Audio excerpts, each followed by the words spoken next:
Caitlin Clark's golf comeback was supposed to be a celebration until Kai Trump showed up.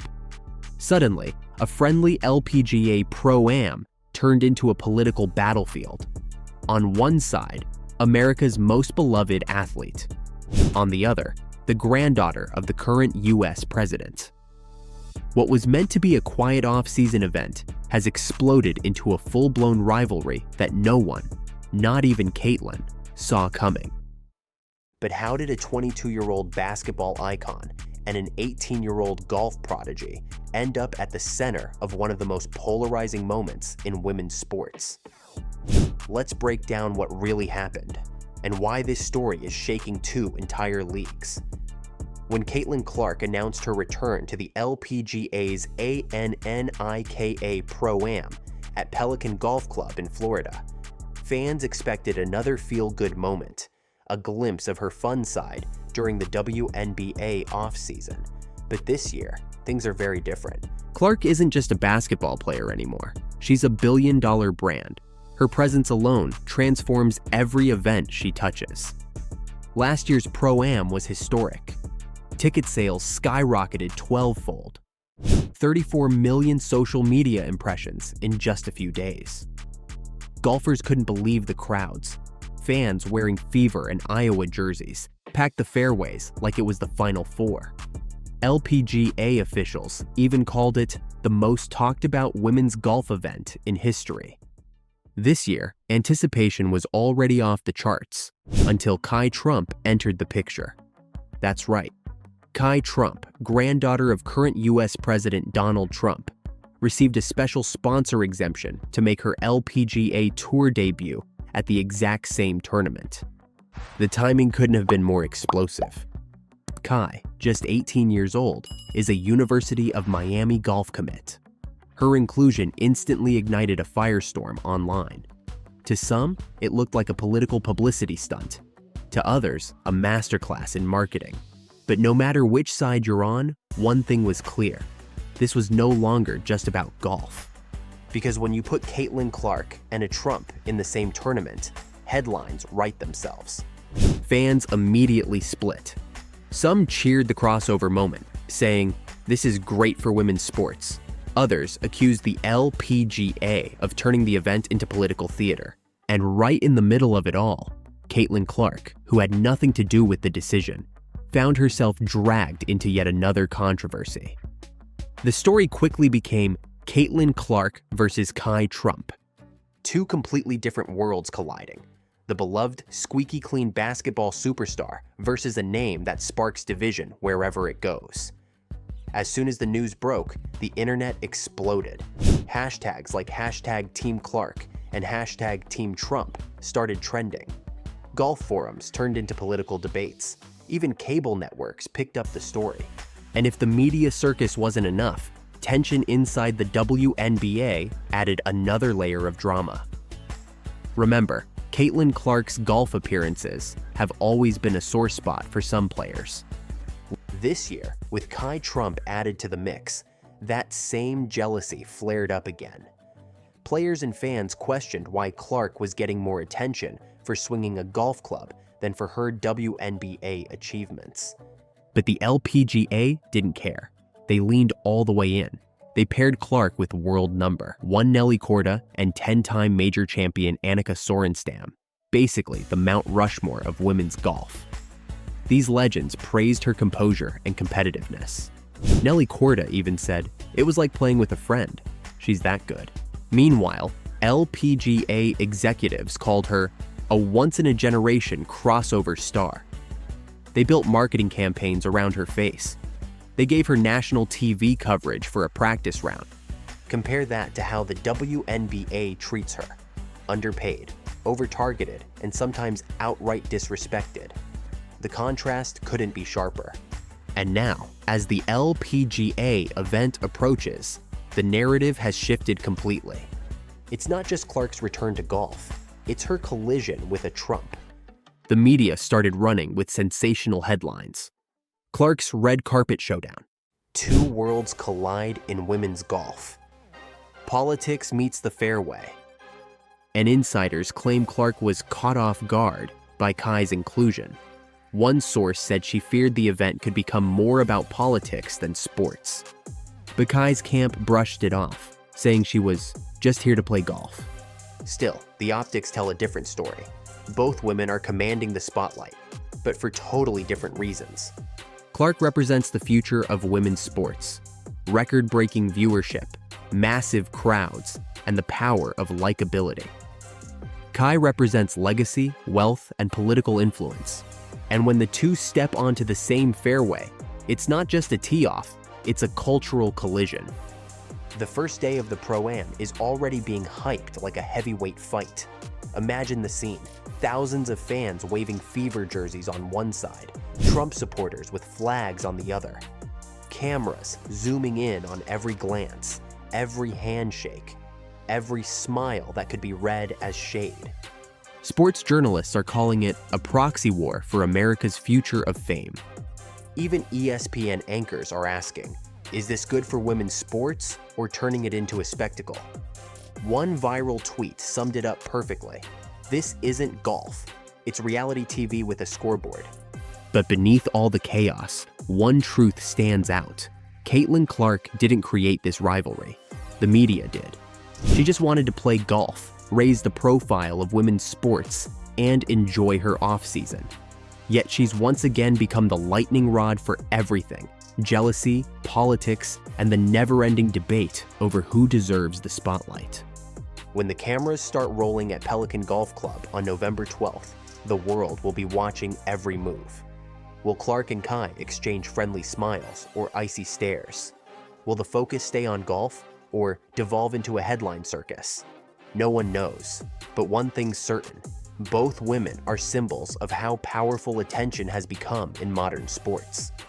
For Kai, it's inherited. For Caitlin, it's earned.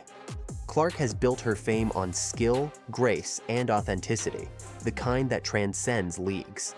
She broke records, carried the WNBA to its highest ratings ever, and still earns less than a rookie salary in men's basketball.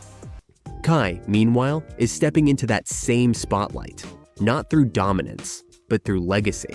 And together, whether they like it or not, they've turned this LPGA event into the most watched women's tournament in years. Analysts are already calling it a marketing masterstroke for the LPGA and a missed opportunity for the WNBA. Because while the LPGA celebrates Clark's crossover appeal, the WNBA seems more focused on controlling it. As one analyst put it, the LPGA rolled out the red carpet. The WNBA set the traps. And maybe that's the real story here. Not Caitlin Clark versus Kai Trump, but how women's sports keeps choosing drama over unity. Still, fans are ready for the showdown, because whether it's golf, basketball, or politics, this rivalry has captured everyone's attention. And at the end of the day, Caitlin Clark doesn't need to win the tournament to make history. She's already proven something bigger, that her presence alone can change the game.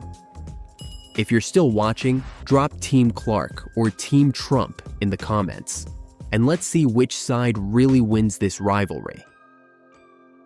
Yeah, well, I'm just honestly really thankful for Gainbridge and everything that they do, not only in women's sports, but just sports in general. It's tremendous, and I feel very lucky to be a partner of theirs, and sports unites people, and that's kind of what this feels like too. It's just bringing people together where they can find joy in something. Caitlin Clark just did what even Tiger Woods couldn't.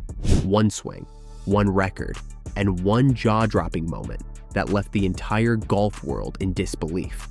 Fans screamed, cameras flashed, and even Tiger himself looked on, speechless. But the real shock isn't just that Caitlin Clark broke a golf world record. It's who stayed silent while the world cheered.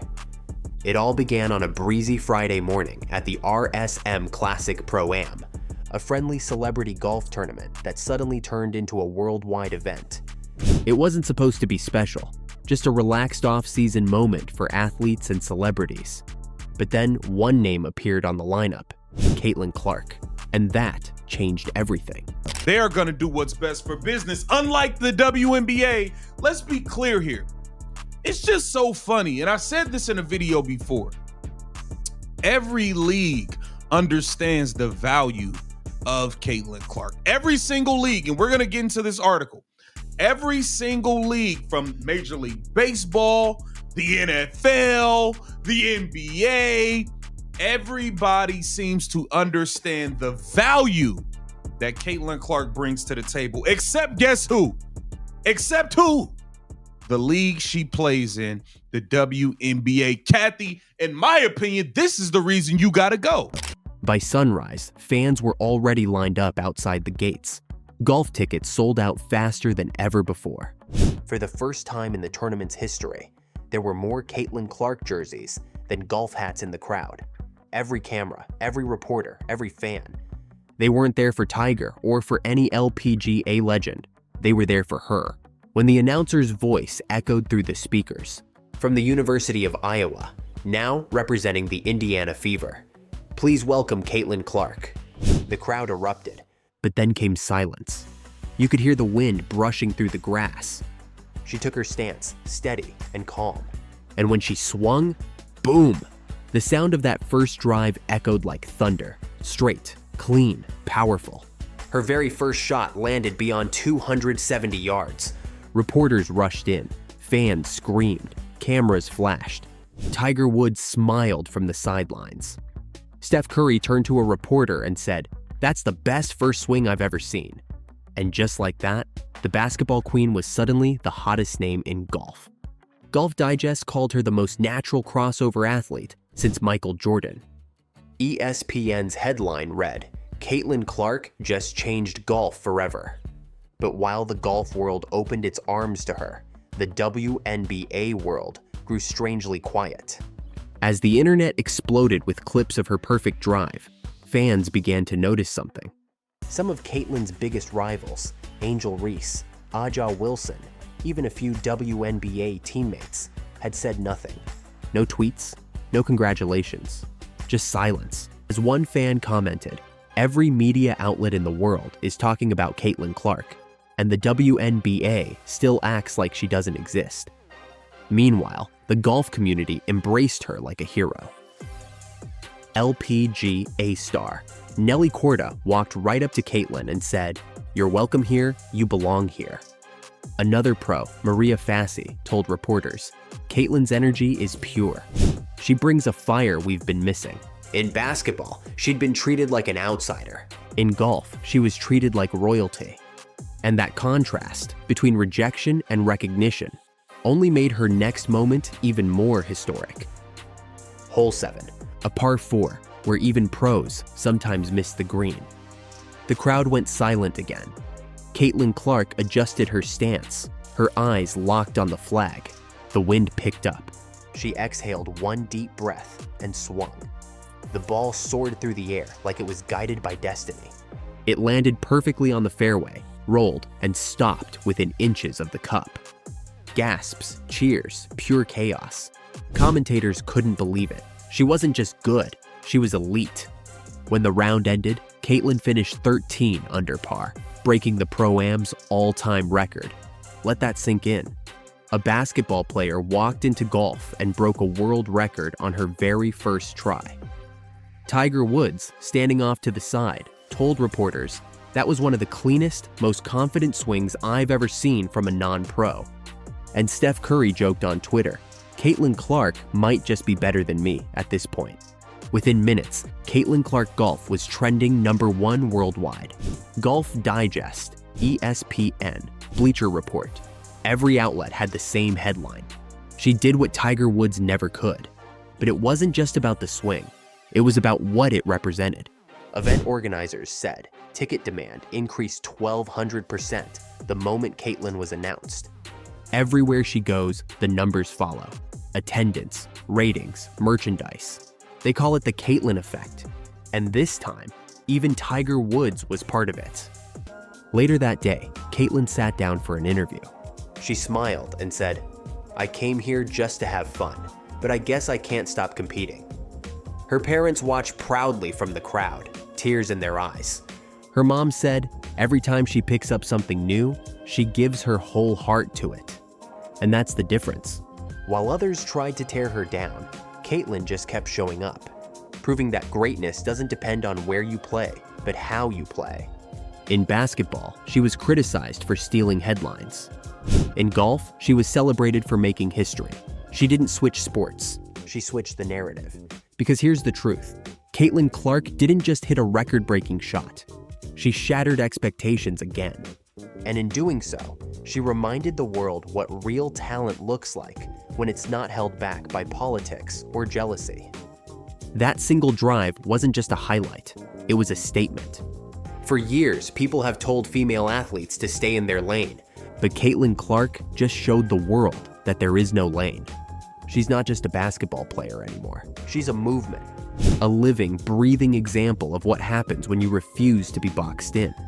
So now the question is, will she train with golf pros? Could she compete in future PGA or LPGA events? Or is this just the beginning of something even bigger? Because if this was just a casual day off, imagine what happens when she actually tries.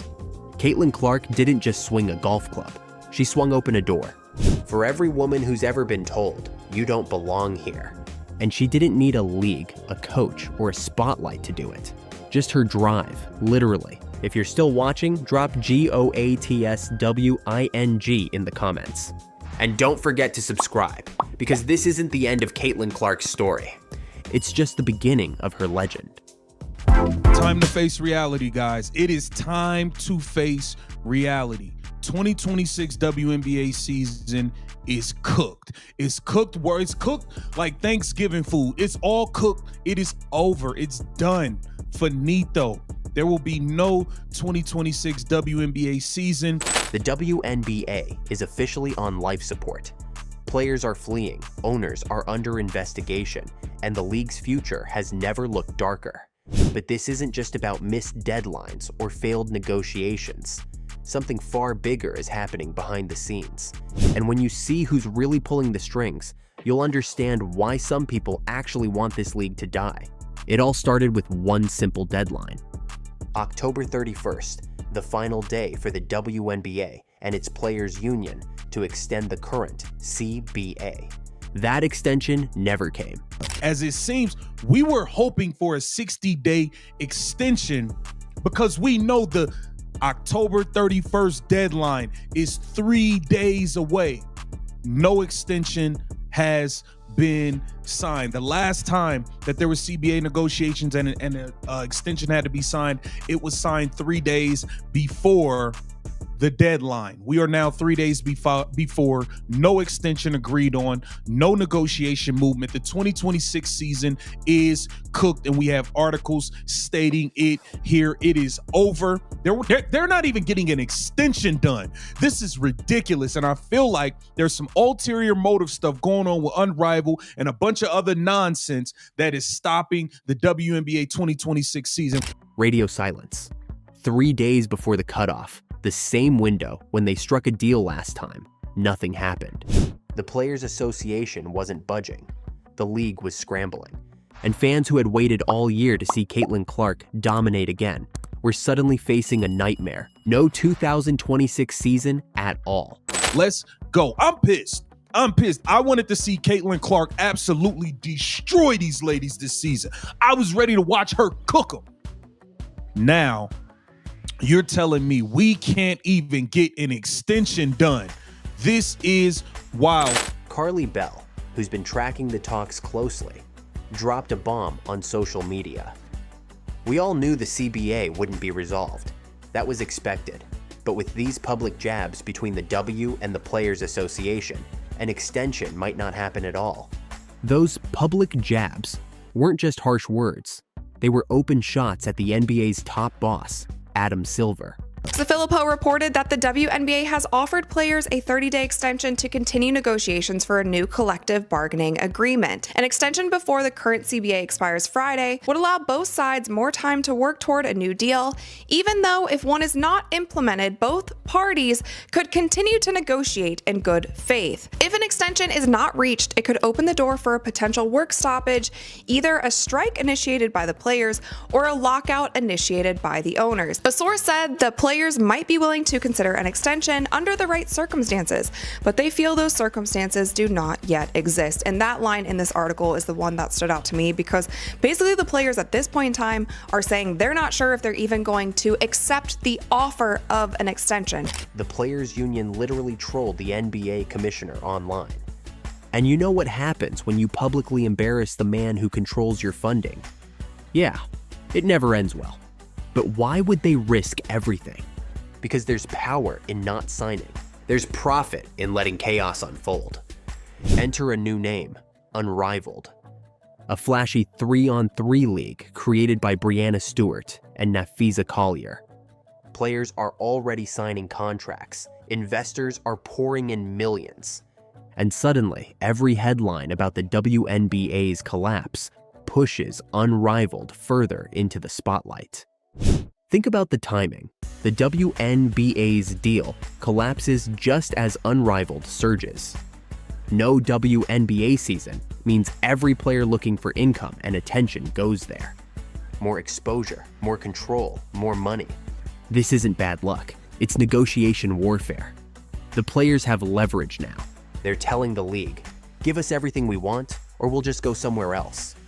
And while that might sound bold, the real twist makes it darker. Because at the exact same time, the NBA, the WNBA's money lifeline, is being hit with a massive federal gambling investigation. Adam Silver himself is meeting with investigators on October 31st, the same day as the WNBA deadline.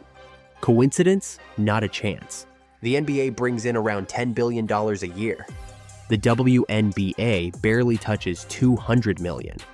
So when the feds come knocking, where do you think Silver's attention goes? Right, to protecting the billion-dollar empire, not the struggling sister league. With Silver distracted, the WNBA's left hanging. Its injury reports are now being reviewed by federal agencies. Sponsors are nervous. The commissioner's office is silent. And that silence is killing the league faster than anything. But what really makes this story explode is the manipulation happening right in front of fans. Nafisa Collier, co-founder of Unrivaled, suddenly can't stop mentioning Caitlin Clark. Every interview, every post, Caitlin this, Caitlin that. Nafisa Collier continues to use Caitlin Clark when it comes to these CBA negotiations, and it's quite obvious why. She is the only leverage, the only type of leverage that the Players Association has. She is the only bargaining chip the players have that the owners look at and say, I'm not sure if we really want to lose that. That's it. And the second reason, well, because if they didn't use Caitlin Clark's name when it comes to these negotiations, if they didn't use Caitlin Clark's name when it comes into these articles, when it comes to these interviews, when it comes, hey, I'm asking for a couple of your comments. If they don't use Caitlin Clark's names in these instances, well then, nobody's going to pay attention to it. Yet when Clark was getting slammed and cheap-shotted last season, where was that energy? Nowhere. Now that Unrivaled needs publicity, suddenly, Caitlin's the poster girl. Collier even claimed she spoke privately with Commissioner Kathy Engelbert about protecting Caitlin. But when reporters asked Caitlin about it, she flat out said she'd never heard of those talks. That's not advocacy, that's strategy. Attach yourself to the biggest name in the sport. Pretend to protect her. Use her fame to sell your own league. Meanwhile, Caitlin's sitting in the middle of this mess. The one athlete who's done nothing but raise the sport's profile. And she's being used as a bargaining chip. She didn't ask to be the face of the league. She didn't start these fights. But now, the league she carried might vanish because of power games happening above her head. So what happens next? Two paths, and neither looks good. Path 1, an extension. Both sides agree to more time, everyone calms down, and negotiations continue. But that only works when there's trust. Right now, there's none. Path 2, the status quo limbo. The contract expires, but nobody officially strikes. Technically, the old rules don't apply, yet the league just floats. Players train, owners wait, until one side finally says, enough. That's when we hit the nuclear option, a work stoppage. Either the owners lock the players out, or the players refuse to play until every demand is met. And believe it or not, politicians are already circling. New York power brokers, future governors, all trying to pressure one side or the other. When politics show up to a sports fight, you know things are ugly. But underneath all the noise, it always comes back to money. Nafisa Collier's raised millions for Unrivaled. Investors expect results. Imagine convincing people to hand you $20 million and then saying, Actually, I'm going back to play in the WNBA full time. those investors would sue you into oblivion. So Collier needs Unrivaled to win, even if that means letting the WNBA burn. That's the dirty truth nobody wants to admit. The WNBA spent 25 years losing money to build a platform. And now, the very players it made famous are using that platform to build something that could replace it. The hand that fed them is being bitten. And the real tragedy? The WNBA was finally winning. The 2024 season shattered every record. Ratings, attendance, merchandise, sponsorships. It was working. Fans were showing up. Little girls were buying jerseys. Caitlin Clark had turned a struggling league into must-see television. For the first time ever, women's basketball felt unstoppable. Now, all of that momentum is slipping away. Not because of lack of talent, but because of greed, ego, and backroom power plays. Caitlin Clark stayed professional. She never picked sides. She just wanted to play basketball. But the people who should have protected her turned the league into a chessboard. And she's the queen everyone's trying to use. If the 2026 season dies, those new fans, They won't wait around. they'll move on. And the league may never recover. So maybe the WNBA isn't dead yet. But it's bleeding out fast. And if it falls, it won't be because of the fans. It'll be because of the people inside who thought they could play both sides and win. If you're still watching, drop "Save the WNBA" in the comments. Let's see how many still believe this league can be saved. About to get messy.